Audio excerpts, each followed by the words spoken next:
Apa yang akan kalian pelajari di kelas 8? Informatika kelas 8 merupakan kelanjutan dari informatika kelas 7. Elemen-elemen pengetahuan yang dipelajari pada mata pelajaran informatika kelas 8 ini sama dengan kelas 7, tetapi untuk kasus dan persoalan yang lebih kompleks dan lebih samar. Aktivitas informatika kelas 8 juga dirancang untuk lebih memperdalam dan memperluas pengetahuan yang sudah dikuasai di kelas 7. Berikut adalah gambaran umum yang akan kalian pelajari pada kelas 8 ini.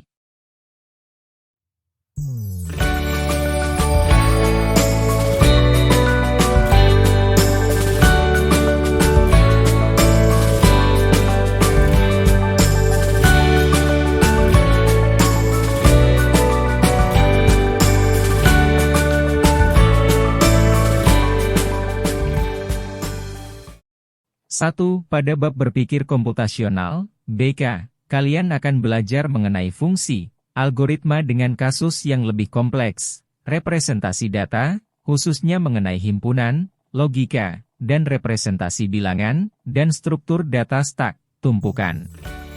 Latihan berpikir komputasional melalui kasus-kasus yang disajikan dalam buku ini diharapkan membentuk pola berpikir untuk penyelesaian persoalan yang solusinya efektif, efisien, dan optimal, sama dengan kelas 7, tetapi untuk persoalan yang lebih kompleks dibandingkan dengan kelas 7.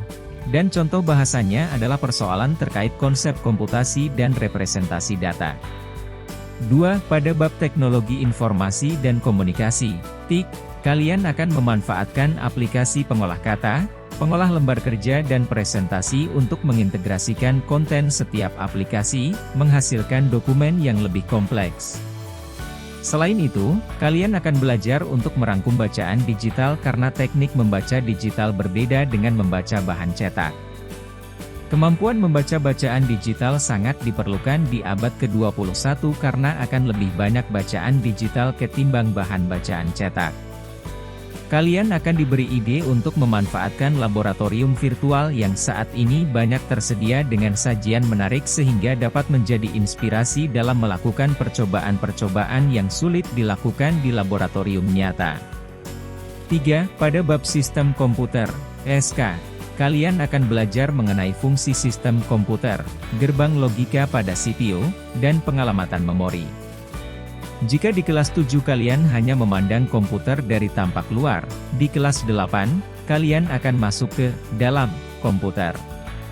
Sama dengan belajar tubuh manusia, kalian akan belajar organ-organ, komponen komputer yang tidak kasat mata, dan mempelajari bagaimana komponen tersebut berfungsi. 4. Pada bab jaringan komputer dan internet, JKI, kalian akan belajar mengenai teknologi komunikasi pada telepon seluler, jaringan lokal dan internet, proteksi data di internet, serta routing pada jaringan komputer. 5. Pada bab analisis data, ED, kalian akan belajar lebih dalam dibandingkan dengan kelas 7 mengenai pengelolaan data, pencarian data, peringkasan data, dan visualisasi data. 6. Pada bab algoritma dan pemrograman, AP, kalian akan belajar pemrograman menggunakan dua bahasa pemrograman visual, yaitu Scratch dan Blockly. Mengapa harus kenal dua bahasa pemrograman? Karena bahasa pemrograman itu hanya digunakan untuk coding. Konsep pemrograman yang sama dapat diimplementasi dalam bahasa pemrograman yang berbeda. Dalam kehidupan, kita tidak bisa hidup hanya dengan satu bahasa, bukan? Misalnya, kalian minimal belajar bahasa Indonesia dan bahasa daerah. Selain itu, jika fasilitas di sekolah memungkinkan, kalian dapat belajar pemrograman dengan menggunakan robot kecil, yaitu Ozobot. 7. Pada bab dampak sosial informatika, DSI, kalian akan belajar mengenai media sosial, cyberbullying, pengkajian informasi secara kritis.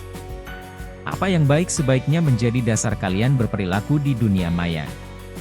Apa buruk, membahayakan diri, atau bahkan kurang baik di media sosial, sebaiknya kalian hindari. Modul DSI menyajikan kasus-kasus yang dapat menjadi bahan renungan kalian dalam menentukan sikap, berkreasi, dan berperilaku di dunia maya. 8. Pada bab praktik lintas bidang, PLB, Kalian juga belajar bekerja sama dalam kelompok, bergotong royong untuk membuat karya dan mencoba menyelesaikan masalah menggunakan pengetahuan yang kalian pelajari pada bab-bab lain. Saran, jangan khawatir kalau belum memahami penjelasan di atas. Kalian akan mendalami setiap bab dengan cara belajar yang sudah dijelaskan pada bagian A. Yang penting, ayo, tumbuhkan minat belajar dan motivasi, agar belajar menjadi lebih menyenangkan.